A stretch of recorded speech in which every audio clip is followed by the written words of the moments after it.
Good morning, everyone. How you doing today? Michael Zuber, one rental at a time, and I'm doing this live stream just after 8 a.m. on what is it, July 14th? I think it's a Wednesday. Normally, I'm speaking with Anna Kelly. Don't worry, we will be speaking. We just had to move it 30 minutes. But what I wanted to do here is, while I was on vacation, I jotted down just several ideas. Right, I had time to decompress.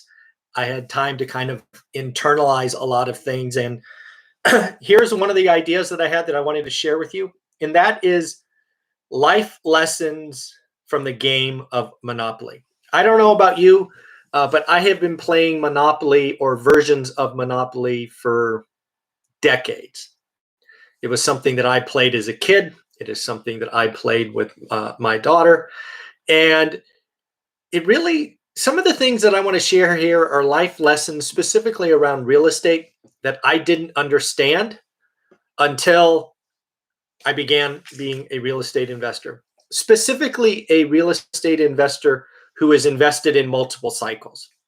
That's what I want to talk about here, right? As we wrote in our book, One Rental at a Time, at the time we'd been investing for 15 years. Now it's much closer to 20. We have seen lots of cycles. We have seen sellers markets, buyers markets, banks lending easy, banks lending hard. And as I was sitting there on the beach, kind of, just relaxing, the game of Monopoly, for whatever reason, jumped in my head, and I scribbled a bunch of notes. And here are the life lessons that I took from Monopoly. First and foremost, if you don't buy any assets, you just collect $200 when you pass go, it's going to get hard. It's going to get hard. And, I've actually never seen anybody do that in Monopoly, but just think about it, right? You just roll around the board, collecting $200 every, I don't know, what is it, every 8th or 9th roll. That's what the rat race is, right? Lots of people unknowingly sign up for the rat race. They're hunting for the cheese, the check. Life may start great when you're out of college, but once you start adding expenses and stress and all of those things, it gets hard. You need to be buying assets that produce cash flow, assets that appreciate, as assets that you can leverage. It's something I didn't appreciate. And if you know my story, we didn't even do for the first 10 years, right? We didn't start till I was 30. So that's the first thing that kind of jumped out at me, that Monopoly teaches you. And, we should take the opportunity, if you're playing with your kids today, to summarize and help them understand that. Number 2, always have cash on hand, right? When I was younger playing the game, it was, every roll I landed on something, I bought it. And, when you buy it and you run out of money and you've got another property, you mortgage, you mortgage one of the other properties you have so you can buy the next one. And best as I can tell, that was very similar to what happened in the 08, 06, whatever time frame you want to call it, crash.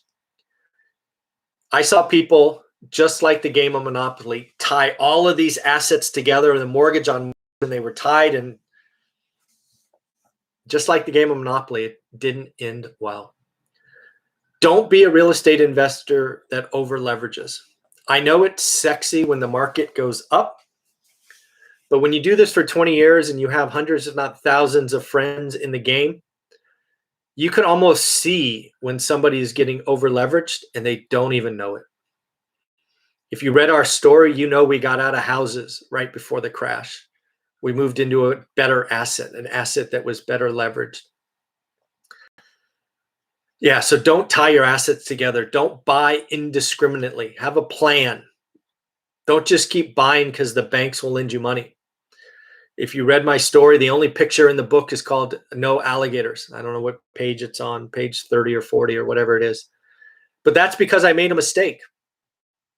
I thought the bank would be conservative, and they gave me more money, and they turned a great house into a pain in the neck because it was negative cash flow. So always have cash on hand, right? Some people could call it reserves. Some people call it dry powder. Don't over leverage. Don't tie assets together. Next, be patient. Be patient. If I've learned anything in this real estate game is when a cycle gets hot, it will cool. What will be a seller's market will turn to a buyer's market. For new investors that are in this right now, you don't know any different. So let me just tell you that it will change. I am a real estate investor, and I do this channel because I really do want to help, but I also share with you what deals we're doing. And one thing I shared with you about 2020 is we wrote hundreds of offers and got nothing. I did that because that was the market, right? It was crazy. Anything listed got sold and bid up. And when you get junk selling at retail, not a good time to be a buyer, but do the work. So be patient. What the market taketh away, the market giveth back. Do the homework, do the work, learn your market. Focus on cash flow. You'd think it would be so easy, the game of Monopoly, that I would get it, but I didn't get it till I was a landlord. If you take my course, the big thing you're going to work towards in step 1 or step 2 is yield. That's how I compare my deals. Cash flow divided by out of pocket produces a yield. I want to know how hard my money is working. Every market across the country has an average yield. Some are low, some are high. I don't tell you where to invest. I just tell you to do the math, do the work. Now is the time. When the market slows down, as I've been calling for months now, not crash, just slow down, you as an investor will find motivated sellers. Students are doing it. They're talking about it in the Facebook group all the time. Focus on cash flow. Don't be that appreciation investor. There are flippers right now that don't know it, but they're about to go bust. They're buying ever higher priced properties because, hey, it's been easy for a year and a half. Well, it's not going to be easy forever. Focus on cash flow. How about this? You ever play Monopoly with somebody that always insists on buying Park Place and Boardwalk? Most expensive assets are not the best investment. If you know anything about the Monopoly board after playing for a while, just look at the board. There are assets that produce great cash flow and others that are trophy properties. Don't do it. Don't put all your eggs in one basket, right? Don't just focus on 3 properties or 6 properties or one side of the board. You've got to have some diversification, some things. For me, that means houses, apartments, and commercial buildings. I started with houses. We went to apartments. We came back to houses, and now we've had a couple of mixed use. Another one we just got from Eddie. Thanks, Eddie, for watching. Always be the banker. Yeah, always good to be the banker, right? That's a good one. Here's one for you that, again, it was hard to see last year, but it is starting to happen right now. If you're doing the work like I talk about in the course and you're one of the students, some of you have already seen this. You can buy in a discount. You can. It's possible. It was impossible in 2020, but it will happen again. You can buy at a discount when people have to sell. I call them motivated sellers. Motivated sellers were impossible to find in 2020. There was no inventory.